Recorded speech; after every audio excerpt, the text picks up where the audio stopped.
बारिश के मौसम में कालू कौवा अपने आधे टूटे हुए घर में बैठा अपनी बेटी की तरफ घूर घूर कर देखे जा रहा था। मनहूस, अगर तुम्हारी जगह मेरा बेटा होता तो आज ऐसे बारिश के मौसम में मुझे भोजन की कोई चिंता ना होती। वो कमा कर लाता और मैं बैठ कर खाता।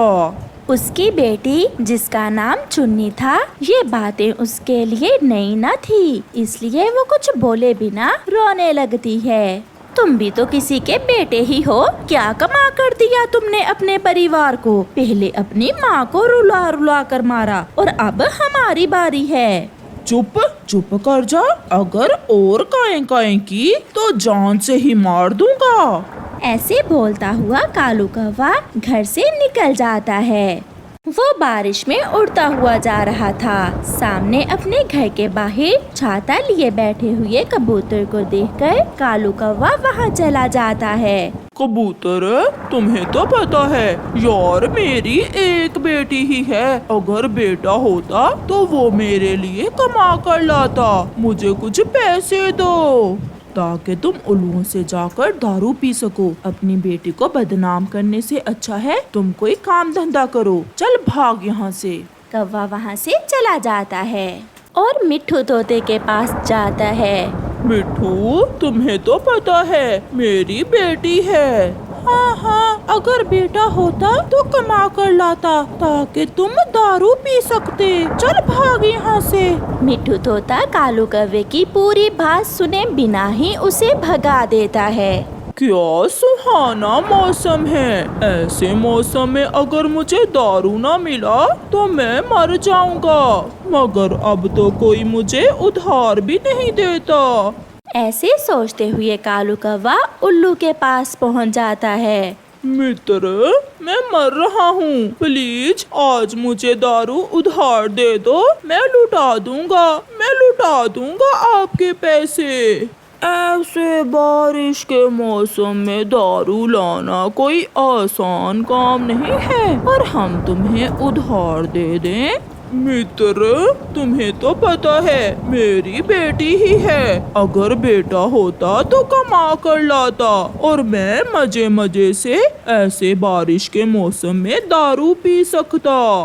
क्या जवान है तुम्हारी बेटी।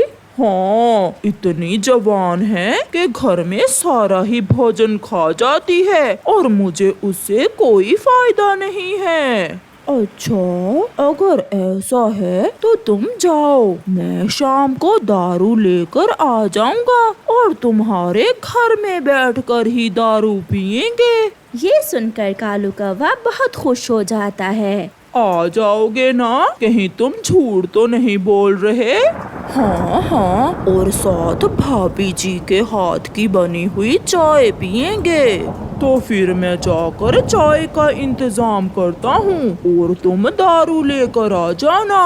कौवा खुशी खुशी वहाँ से वापस उड़ता है। अब तो उसे ये भी भूल चुका था कि बारिश हो रही है। काश कभी पानी की जगह दारू की बारिश होती तो मैं जी भर के दारू पीता।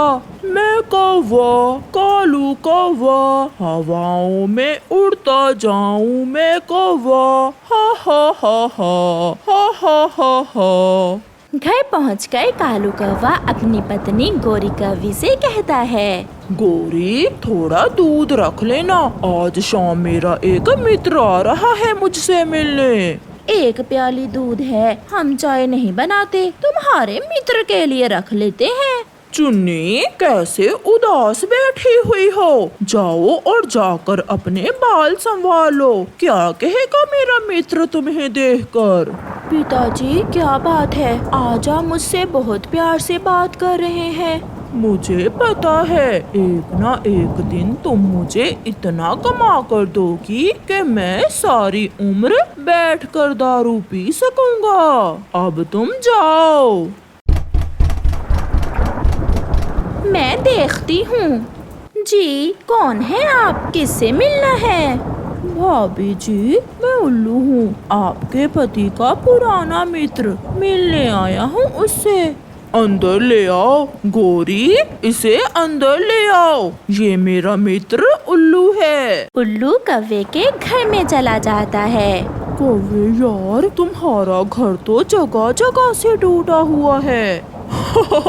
बारिश तो अच्छे से नजर आती है ना घर के अंदर से ही। फिर वो दोनों हंसने लगते हैं। गोरी जाओ और मेरे मित्र के लिए चाय बना कर लाओ। गोरी रसोई में चाय बनाने चली जाती है। तो फिर लो और पियो दारू। कौवा झट से उल्लू से दारू लेकर पीने लगता है। तुम्हारा नाम चुन्नी ही है ना? बहुत सुंदर हो तुम, तेज चोंच और लंबी पूंछ, बहुत सुंदर हो तुम। कालू कौवा नशे में था। वो कहता है, मेरी तरह सुंदर है मेरी बेटी।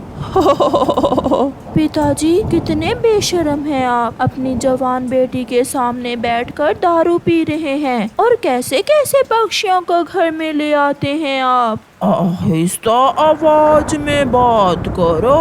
ऐसा कहते हुए कालू कौवा चुन्नी को मारने लगता है। कालू यार छोड़ दो, अभी छोटी है तुम्हारी बेटी, सब समझ जाएगी, धीरे धीरे सब समझ जाएगी। ऐसी जिंदगी से तो मौत अच्छी। आज तुमने मेरी बेटी पर ही हाथ उठा लिया। पहले तुम मुझे मारते थे, पहले दारू घर से बाहर पीते थे, आज तुमने घर में ही ये काम शुरू कर दिया। अब यहाँ रहना बहुत मुश्किल है। चलो चुन्नी बेटी, मेरे साथ चलो। गोरी कौवी अपनी बेटी को साथ लेकर घर से बाहर चली जाती है। गोरी को कुछ समझ नहीं आ रही थी कि ऐसी बारिश में अपनी बेटी को लेकर कहाँ जाए। फिर गोरी कौवी चिड़िया के पास जाती है। बहुत हो गया चिड़िया, अब मैं उस घर में नहीं रह सकती। आज तो कालू ने हद कर दी, मैं अब और बर्दाश्त नहीं कर सकती। शांत हो जाएं, गोरी शांत हो जाएं, आप दोनों अंदर आ जाएं। मैंने तो पहले ही आपसे कहा था कि उस शराबी के साथ अब आपका गुजारा नहीं होगा। जवान बेटी है तुम्हारी, अब अपना अलग घर बना लो। आंटी, आज पिताजी ने मुझे बहुत मारा। चुप कर जाओ मेरी बेटी, चुप कर जाओ।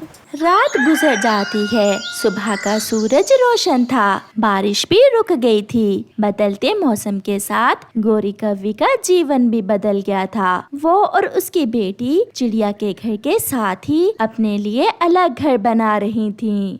मम्मा, मैं बड़ी लकड़ियाँ लेकर आती हूँ और सूखा घास भी लाना है बेटी।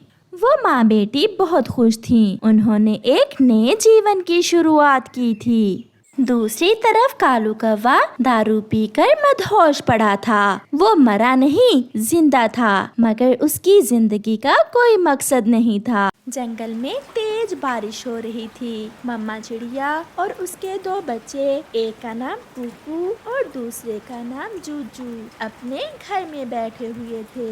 वो सब बड़ी बेसब्री से खिड़की की तरफ देख रहे थे, क्योंकि ऐसी बारिश में पापा चिड़िया भोजन की खोज में गया हुआ था। बस थोड़ा और इंतजार करें बच्चों, आपके पापा आने ही वाले होंगे। कब आएंगे पापा? मम्मा, मुझे बहुत भूख लगी हुई है। बड़े भाई, बारिश तेज है ना, इसलिए पापा आज थोड़ा लेट हो गए। मैं भी आज पापा से बात नहीं करूँगा। पापा चिड़िया अपने बच्चों का भोजन अपनी चोंच में लिए तेज हवा और बारिश से लड़ रहा था। वो जानता था कि ऐसी बारिश में उड़ना उसकी जान भी ले सकता है, मगर वो क्या करता? उसके भूखे बच्चे उसकी आंखों के सामने थे। एक पेड़ से टकरा जाने के बाद पापा चिड़िया गिर जाता है। ज्यादा चोट नहीं है, ठीक हो जाएगी। मुझे जाना होगा, मेरा परिवार मेरी राह देख रहा होगा। वो फिर से उड़ता है और फिर दूर से खिड़की में से मम्मा चिड़िया अपने पति को आते हुए देख लेती है। वो आगे, आपके पापा आगे, मैं न कहती थी आपके पापा आने ही वाले होंगे, पहले भोजन मैं खाऊंगा। कुकू हर बात पर जिद करता था क्योंकि वो छोटा था, मगर जूजू जो बड़ा भाई था वो कभी भी अपने भाई को ना तंग करता। वो अपने भाई की हर बात मान लेता। पापा चिड़िया भी घर पहुंच जाते हैं। ठीक तो है आप? और ये आपके पंख पर चोट कैसे लगी है? बहुत तेज हवा थी, इतनी तेज कि उड़ना भी मुश्किल था। एक पेड़ से टकरा गया था मैं। ये लो बच्चों, आप दाना खाओ। पापा, हम बड़े होकर अपने पापा की मदद किया करेंगे। हम अपने पापा के सारे काम कर लेंगे। जीते रहो मेरे बच्चों, आप दाना खाकर सो जाएं। बारिश ने जंगल में शोर मचा रखा था। कुकू और जूजू दाना खाकर सो जाते हैं। इन बच्चों की भी कैसी नींद होती है, अभी जाग रहे थे और अभी सो गए हैं। मम्मा चिड़िया हंसते हुए कहती है, इन्हें कौन सा हमारी तरह कोई चिंता है। जब हम बच्चे थे तब हम भी ऐसे ही सोया करते थे। फिर मम्मा चिड़िया और पापा चिड़िया बातें करते करते सो जाते हैं। सुबह बहुत रोशन थी। सूरज जंगल में अपनी किरणें बखेर रहा था। हर तरफ पक्षियों के संगीत शोर मचा रहे थे। अपने बच्चों की चूं चूं की आवाज सुनकर मम्मा चिड़िया और पापा चिड़िया की आंख भी खुल जाती है। कुकू, नीचे उतरो बेटा, कितने भारी हो आप, मेरी सांस रुक रही है। अब मैं बड़ा हो गया हूँ, इसलिए मेरा वजन भी बढ़ गया है। पापा, मैं आप जितना बड़ा कब होऊंगा? बहुत जल्दी है क्या आपको बड़े होने की बेटा? कुकू, बड़ों को सारे काम करने होते हैं, क्या आप सारे काम भी कर लोगे? हाँ, मैं अपने मम्मा पापा को कोई काम नहीं करने दूंगा। समय गुजरता गया। मम्मा और पापा चिड़िया अपने बच्चों को लाड और प्यार से पालते गए। बच्चे अब बड़े हो गए थे। वो सब नदी पर बैठे हुए थे। कुकू और जूजू फूलों से खेल रहे थे। अब मेरे पंख पहले की तरह मजबूत नहीं रहे, थोड़ा सा उड़ने से ही पंख थक जाते हैं। वो देखो हमारे नए पंख, हमारे बच्चे ही अब हमारे पंख बनेंगे। जैसे हम अपने बच्चों को पाल रहे हैं, बुढ़ापे में हमारे बच्चे ही तो हमारा सहयोग बनेंगे। हाँ, ये तो है। फिर पापा चिड़िया की नजर आसमान पर जाती है, जहाँ एक जालिम चील उनके ऊपर मंडला रही थी। बच्चों, मेरे पास आ जाओ, मेरे पास आ जाओ, जल्दी करो। मगर वो चील भी जान गई थी कि यही उसके हमले का समय है। चील हमला करती है। पापा चिड़िया आगे बढ़ता है। दोनों में खूब लड़ाई होती है। पापा चिड़िया मुकाबला करती है। मम्मा चिड़िया भी मैदान में आती है और चील को भागने पर मजबूर कर देती है। पापा चिड़िया बहुत घायल हो गया था। आपका पंख बहुत घायल हो गया है, खून बह रहा है आपके पंख से। कुकू और जूजू दोनों रो रहे थे। चुप कर जाओ बच्चों, ज्यादा चोट नहीं है, खुद ही ठीक हो जाएगी। आप हर समय ऐसा ही कहते हैं, आपके दर्द तो हो रहा होगा। अगर मेरे दर्द हो तो मैं फिर मुस्कुराकर बात क्यों करूं? चलो घर चलें, वो चील दोबारा भी आ सकती है। फिर मम्मा और पापा चिड़िया अपने बच्चों को साथ लेकर घर चले जाते हैं। फिर कुछ दिन मम्मा चिड़िया भोजन लेने जाती है और अब उनके बच्चे भी अपनी मम्मा के साथ जाने लगे थे। रानो, अब आपके पति का पंख कैसा है? गौरी बहन, पहले से बेहतर है, बस 1-2 दिन में ठीक हो जाएगा। आज के दौर में बच्चों को पालना बहुत मुश्किल काम है। पहले तो दाना आसानी से मिल जाता था, अब तो दाना लेने भी दूर दूर तक जाना होता है। शाम हो जाती है। मम्मा चिड़िया और उसके बच्चे अपना भोजन लेकर वापस घर जाते हैं। चिड़िया अपने पति को आवाज देती है, उठे, हम भोजन लेकर आ गए हैं। मगर पापा चिड़िया तो मर गया था, वो कैसे बोलता। ये देखकर मम्मा चिड़िया और बच्चे बहुत रोते हैं। आज उनके घर बड़ा दुख था। उन्हें ऐसे लग रहा था जैसे उनकी सारी खुशियाँ कोई छीन कर ले गया हो। आप तो कहते थे कि मैं ठीक हूँ, ज्यादा चोट नहीं है। कभी हमें अपना दुख दर्द बताया ही नहीं। न जाने कितनी दर्द सही होगी आपने, जो आपको यहाँ तक ले आई, और हम समझते रहे कि आप ठीक हो। मम्मा चुप कर जाए। मम्मा, जब मैं रात को जागा था तो पापा दर्द से कराह रहे थे। मैंने पूछा तो मुझे भी यही कहा कि मैं ठीक हूँ, आप सो जाओ। समय के साथ साथ उस परिवार का दुख थोड़ा कम हो जाता है। कुकू और जूजू अब अकेले ही भोजन लेने जाते थे।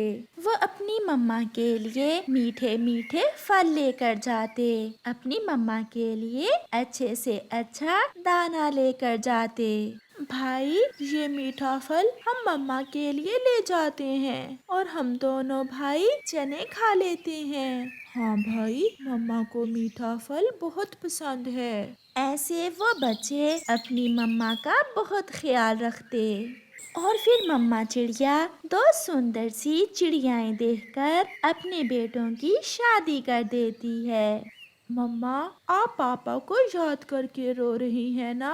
पापा हमें भी बहुत याद आते हैं, मगर आप रोया ना करें।